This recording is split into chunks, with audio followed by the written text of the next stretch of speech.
بسم الله الرحمن الرحیم. سلامونه نیکی له دوستانو، زه تاج محمد صافی د آی ټی ټیکنیکل پښتو چینل قربا.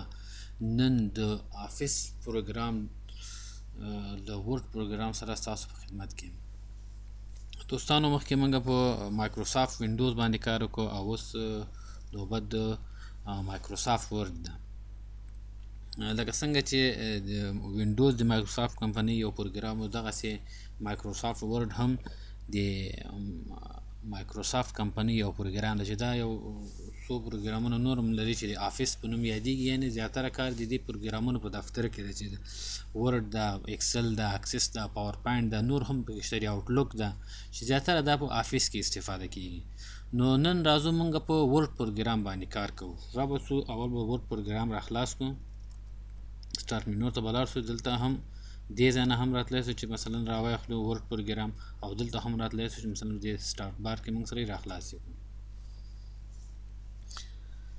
کله چې دوستانو ورډ پروګرام موږ را خلاصوو، دوستانو دلته موږ سره دغسې یو انټرفیس راځي چې دې کې موږ مثلا بلانک ډاکومنټ هم اخیستلی شو، ټمپلیټونه هم اخیستلی شو، او دې سره سره موږ کوم مخکې سیف شوي فایلونه چې دي هغه هم موږ رااخیستلی شو. نو موږ به اول دلته راسو، یو بلانک ډاکومنټ یا خالي ډاکومنټ به راواخلو. دوستانو دلته چې راغلو دا موږ سره ورډ صفحه ده، او دا ورډ 2014 ورژن ورډ ده. د افیس پروګرامونه مختلف ورژنونه لري چې له 1990 کال نه دې ورژنونه شروع شوي. هر 3 کاله بعد دی یو ورژن تبدیلی، مثلا 1990 کال کې، بیا 2000 کې، بیا 2003 کې، بیا 2007 کې، بیا 2010، 2014، 2014 او اوس 2019 هم مارکیټ ته راغلی دی، خو موږ فعلا په 2014 ورژن کې کار کوو. ورډ پروګرام د چیش لپاره استفاده کیږي؟ ورډ پروګرام د اپلیکیشن او ډاکومنټس لپاره استفاده کیږي. مثلا په دې کې موږ کتاب جوړول لپاره مثلا ډیزاین جوړولی شو چې کتاب پکې ولیکو، مجلې پکې جوړیږي، ډیزاین کیږي، مکتوبونه پکې لیکل کیږي، جدول که ضرورت سي موږ پکې جوړولی شو. نو دغه ټولو کارونو لپاره موږ کولی شو چې ورډ استفاده کوو. چې بیا د محاسبې لپاره اکسل ده موږ سره، ډیټابیس لپاره موږ سره اکسس ده، د پریزنټیشنونو لپاره بیا موږ سره پاور پاینټ ده. خو موږ نن په چې باندې کار کوو، په ورډ باندې کار کوو. دوستانو دا موږ سره د ورډ پروګرام صفحه ده چې په دې کې موږ سره دلته دغه پاسه مینو ته چې دغه ځای دې ته ټایټل بار وایي. کله چې موږ یو فایل سیف کوو، خو دلته ډاکومنټ 1 نوشته ده چې فایل موږ سیف کوو، بیا دلته د هغه فایل نوم راځي. بیا دې نه وروسته موږ سره دلته د دې منطقه کې دې ته وایي کویک اکسس ټول بار، دا موږ سره دا ځای شو دوستانو. او دې نه وروسته موږ سره دا چیرې دې ته مخکې پخوا وختو کې مینو بار ویل چې دلته مینوګان راتللی، لیست به راته. اوس دلته موږ سره په دې بخش باندې دې ته کمانډ بټنز وایي چې د هوم، د انزرټ، دغه بخشونه دي موږ سره دوستانو. او دلته مثلا موږ سره چې دا فایل مینو دې ته افیس مینو هم ویل کېږي. دې نه وروسته موږ سره دوستانو دلته موږ سره په دې صفحه کې خطکش هم باید اوسیږي. دوستانو دغه بخشونه چې هر یو جدا شوي دي دې ته دوستانو کمانډ ګروپ وایي. هر بخش چې جدا شوی دې ته کمانډ ګروپ ویل کېږي. او دا موږ سره خطکش ده، افقي خطکش، دا موږ سره عمودي خطکش ده، دې ته مسچې وایي، دې ته سکرول بار وایي، کوم چې صفحه کته پورته کوي، عمودي سکرول بار ده، ورټیکل سکرول بار ده.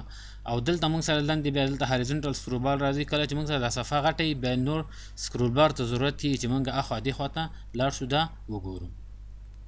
او دې نه وروسته موږ سره بیا دلته چې ده دلته لاندې بیا سټیټس بار ده چې دې سټیټس بار کې موږ ټول هغه حالت د صفحې موږ ته ښیي. که موږ دلته راسو، دلته یو سیف شوی فایل راواخلو،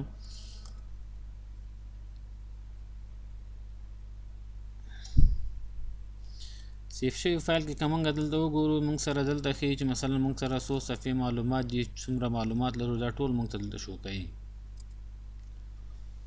مثلا دلته موږ ته وګورو، دلته دې ځای ښیي چې موږ سره ټول 8 صفحې دي، خو فعلا موږ په اوله صفحه کې یاستو. او څومره لغاتونه دي دلته موږ سره ټول موږ سره دلته 3840 لغاتونه دي. په کومه ژبه دې کې لیکل شوي دي؟ په انګلیسي ژبه لیکل شوي دي. دا دوستانو د دې صفحې عمومي معلومات. او راغلو دلته دوستانو دغه بټن ته چې دلته چې کلوز او میکزیمایز یا ریسټور یا مینیمایز، دې بټن ته هم کنټرول بټن ویل کېږي، هم کیپشن بټن ویل کېږي. را به شو یو نوې صفحه به راواخلو چې موږ نوې صفحه په کنټرول ان سره هم راغیستلی شو. مونږ په وینډوز پروګرام کې دوستانو یو پروګرام درلوده په نوم د ورډ پیډ. ما د وینډوز په درس کې ځکه په کار ونه کړ چې مونږ د هغې نه په ایډوانس پیشرفته پرمختللي پروګرام کې کار کوو، نو دې لپاره مې هغه پرېښوده چې راسو په ورډ کې کار وکړو. ورډ کې څه خوبیانې دي، مونږ سره یو څه خوبیانې دي دلته ورډ کې. کله چې مونږ په دې کې یو شی لیکو، مثلا مونږ ولیکل چې وګورئ دوستانو دلته دا اتومات دغه د لیکنې دغه اول حرف غټوي. دا موږ سره یو کمال ده په ورډ کې. بل کمال دوستان دا ده چې دا کوم لغات کې چې مثلا د حروفو لحاظ نه غلطي راغلي هغه موږ ته شو کوي دوستانو. اوس مثلا موږ سره احمد ده، یا مثلا زه دلته لیکم دا وګورئ دوستانو ما ولیکه کمپیوټر، دا موږ سره غلط نو احمد هم غلط نیولی که احمد ګرچې ما غلط نه ده لیکلی، خو دوی ولې غلط نیولی دلته احمد خو دلته اشتباه شوی ده، خو زه به صحیح مو لیکم احمد. یا مثلا موږ لیکو فرهاد دوستانو، هلته مې احمد غلط لیکلی، دلته صحیح دا ده چې دلته لاندې هغه سور لاین راغلی، خو لاکن فرهاد لاندې هم لاین راغی. یا موږ سره دلته ولیکو یو جمله لیکو، مثلا موږ ولیکو چې هی آر ا بوای. دوستانو دې کې وګورئ دلته موږ سره د څه غلطیانې نیولي دي دوستانو. احمد خو مې غلط لیکلو، احمد کمپیوټر پیژني چې صحیح مې ولیکو دا یې صحیح ونیو، لیکن فرهاد نه پیژني. او دلته بل ما چې لیکلي ګرامري غلطي هم نیولې ده، او د ټکو د حروفو لحاظ نه چې کومه غلطي کړې هغه هم نیولې. نو که موږ غواړو چې دا صحیح کړو، چې دا خپله موږ ته یو پیشنهاد کوي، یو سجیشن کوي چې دا صحیح کړو، دې باندې به رایټ کلیک کوي. مثلا ما ته وایي چې ته کیدای شي کمپیوټر ولیکې، نو که زه دا کلیک کړم دا به موږ سره صحیح شي.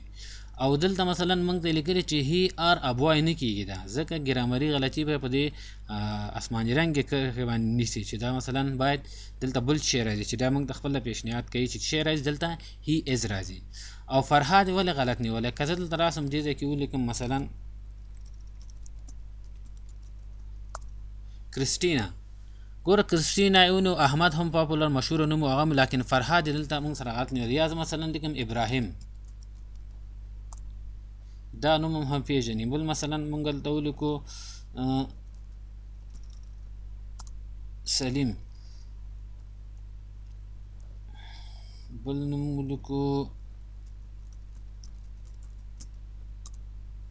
ګورئ دوستانو دا بعضې نومونه دی لکه کریسټینا نوم چې و، دغسې مثلا سلیم نوم دا هم خپله د دې کمپیوټر یا د دې آفس په ډکشنري کې اډ شوي. دا بعضې چې غلطي نیسي دوستانو دا په ډکشنري کې نشته دي. نو که مونږ غواړو چې دا دلته راسو په دې باندې دلته رایټ کلیک کړو، دلته مونږ ته راښیي چې دلته تاسو یا فرهادي لیکئ یا فراد لیکئ یا فهد لیکي، دا شی لیکي. دا کوم چې تاسو لیکلی دا موږ سره ډکشنري کې نشته. نو که اګنور آل ورته ووایو دغه سره کرښه د دې نه لرې کېږي، او که اډ ټو ډکشنري ورته ووایو نو دا موږ سره د دې په ډکشنري کې اضافه دي. که بل ځل یې موږ بیا غلط هم لیکو غلطي نیسي، موږ ته وایي چې موږ سره فرهاد شته ده. دا وه د دې ورډ پروګرام یو ښه والی چې دغسې بعضې مشکلات که موږ ته مخې ته راځي دی یې مخه نیسي. دې نه وروسته به دوستانو موږ راسو فایل مینو ته. فایل مینو کې موږ سره دلته اول کې مثلا چې شی دی دې ځای کې انفو ده، انفو کې پروټکټ ډاکومنټ ده، انسپیکټ ډاکومنټ ده، منیج ډاکومنټ ده. دې پروټکټ ډاکومنټ کې خو موږ کولی شو مثلا یو فایل ته موږ دلته ډېر بخشونه دي، خو یو هغه بخش یې انکریپټ وډ پاسورډ ده، موږ کولی شو یو فایل ته پاسورډ وکړو. که موږ دلته راسو دې ځای نه یو نوی فایل راواخلو یا له هغه سیف شوي فایلونه یو ځان را اوپن کړو، مثلا دغه د احمد فایل ده،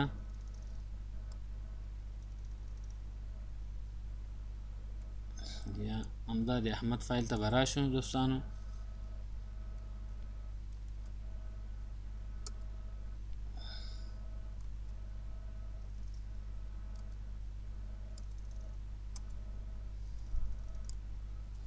احمد فایل ته دوستان راغلو، غواړو دلته به راسو ورته په دې بخش کې به پروټکټ ډاکومنټ کې به ورته مثلا یو پاسورډ ورکړو انکریپټ کې. دلته راځو موږ ورته مثلا پاسورډ ورکړو ABC، دا یو پاسورډ اخلي، اوکې به یې کړو. دا وایي همدغه پاسورډ تکرار کړي ABC، دا هم تکرار کړو. کله چې موږ راسو دلته دا کلوز کړو او دا به سیف کړو، دا کوم تغییرات چې موږ راوصل دا به پکې سیف کړو. کلوز دا که تغییرات نه غواړو ډونټ سیف کوئ. دلته راځو همدا د احمد فایل مونږ خلاصو. دا به اوس مونږ نه پاسورډ وغواړي. څوک چې چاته پاسورډ نه زده دغه فایل نشي خلاصولی. مثلا ABC پاسورډ مې کړی اوکې کو دا مونږ سره راخلاص شو.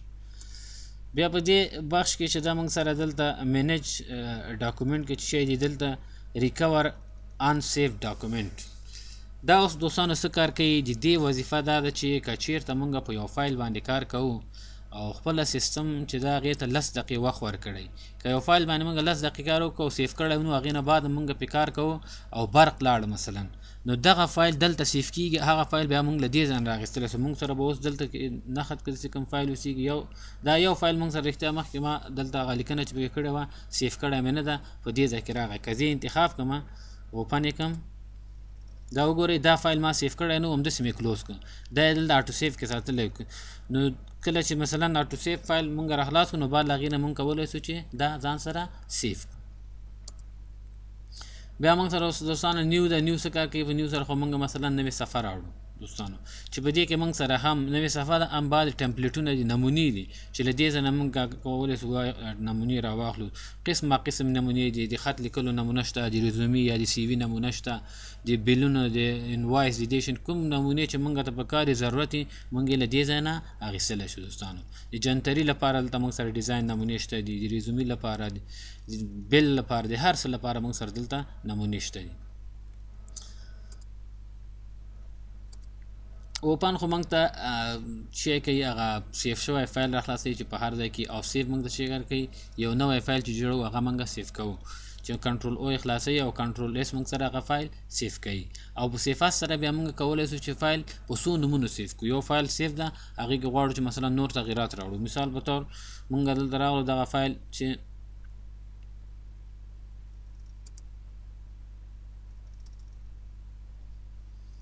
راشو دا فایل دلته را اوپن کړو د احمد فایل غواړو چې دا مثلا په بل نوم باندې سیف کړو. دلته به راسو سیف کړو نوی فایل سیف کړو او سیفات سره دا مونږ کولی شو چې یو بل نوم ورکړو سیف یې کړو. دلته به راسو مثال براوز ته ځي نور موقعیتونو ته چې دلته راغلو دې ځای کې مونږ کولی سو مختلف موقعیتونو کې سیف کړو. ډیسکټاپ کې سیف کړئ، ډاکومنټ کې سیف کړئ، یا راځي مثلا دلته دا نور ډرایفونه چې کوم دي مونږ سره په ډي ډرایف ای ډرایف په دې ډرایفونو کوم یو کې چې سیف کړئ کولی سو مونږ یې سیف کړو. دلته به راسي ورته به نوم ورکړو مثلا مونږ وایو دا احمد یو ده نو سیف به یې کړو. دا خو یو وظیفه شوی دی چې دا مونږ په دې بله وظیفه دلته که مونږ چېرته راسو دوستانو سیفاس ته یو فایل غواړو چې سیفاس یې کړو نو مونږ کولی سو چې دغه فایل ته دلته هم د دې طریقې نه هم یو پاسورډ ورکړو. کله چې دلته راغلو دې ځای کې راځو ورته وایو مثلا جنرال آپشن کې مثلا دلته مخکې دا مونږ سیف کړی دی په دې اله لار نه. دوستانو راځئ چې یو بل نوی فایل واخلو. دا فایل خو مونږ مخکې د پروټکټ ډاکومنټ لار نه سیف کړی. اوس راځو چې د سیفاس د جنرال آپشن نه سیف کړو. یو نوی فایل به راواخلو.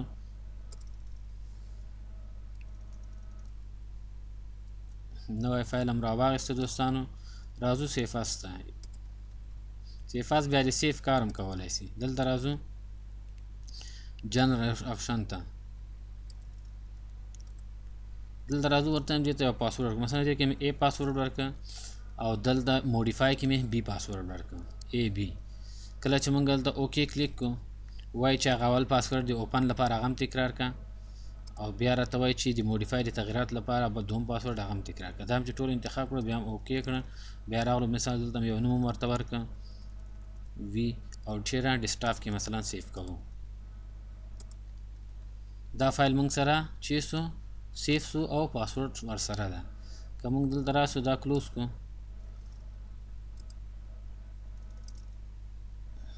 راسو مثلا همدغه بیرته دې ځای نه را اوپن کړو دا WE.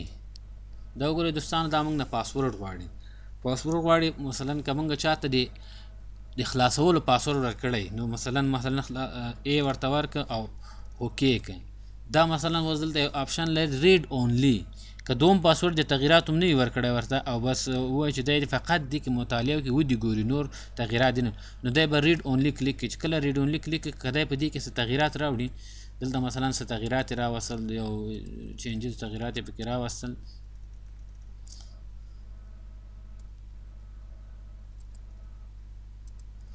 اوس که راشو دا چیرې وغواړي چې دا سیف کړي دته به میسج ورکړي چې دا فایل نه سیف کیږي، که څومره دی سیف کلیک کړي دی دا فایل نه سیف سوچ چې بل نوم ورته ورنکړي، په هغه اصلي فایل کې دی تغییرات نسی راوستلی، نو دی به دې ته بل نوم ورکوي. او که چیرته دی راسي دلته دواړه پاسورډ ورسره یو خلاص کړي، مثلا دا مثلا اول پاسورډ هم ورسره شته ده او دوم هم ورسره شته ده، نو دا اوس که تغییرات راوړي بیا په دې کې دا سیف کولی شي. اوس که چیرته سیف ته راسي نو دا به سیف شي. دې نه وروسته بیا موږ سره دوستانو پرنټ ده. یو شی به بل هم دلته موږ مخکې لاړ شو کار به وکړو چې مخکې موږ یو فایل ته د پروټکټ ډاکومنټ نه پاسورډ ورکړی و او بل مو د سیفاز له لارې نه پاسورډ. څنګه کولی شو چې دغه پاسورډ بیرته له منځه یوسو؟ دلته به راشو دوستانو هغه کوم فایل چې موږ سره و چې موږ ورته پاسورډ ورکړی و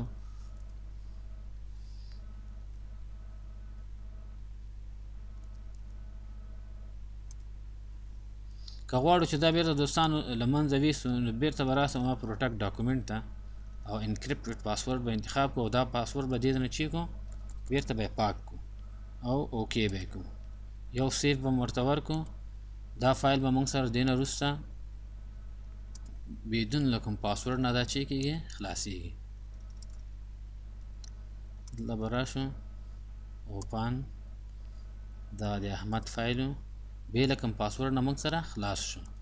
او دې نه وروسته دوستانو که چیرته موږ د سیفاز له لارې نه هلته جنرل آپشن کې پاسورډ کړی هغه هم موږ له دې لارې نه او له هغې دواړو لارو نه کولی شو چې راخلاص کړو. مثال دغه فایل موږ پاسورډ ورکړی و ورته A او بل یو B اوکې. نو که موږ دلته راشو بیرته مثلا سیفاز له لارې نه او دلته راسو د براوس له لارې نه او جنرل آپشن ته راسو دغه پاسورډ به موږ دې نه چی کړو پاک به یې کړو او بیا له هغې نه به یې اوکې کړو او سیف به ورکړو ورته. نو موږ سره چی شو دوستانو دا پاسورډ له دې ځای نه پاک شو. دوستانو د نن ورځې لپاره د ور پروګرام د لومړی درس به همدومره بس وي. انشاءالله سبا به دوم درس باندې کار کوو. دا در سره وګورئ، زده یې کوئ، نور دوستانو ملګرو سره شریک کړئ. کومه پوښتنه کومه نیوکه کوي کولی شئ موږ سره د کامنټ له لارې نه شریکه کړئ او چینل در سره لایک او سبسکرایب کړئ. له لیدو م نه نړۍ مننه. کور مو ودان، ښه وخت ولرئ.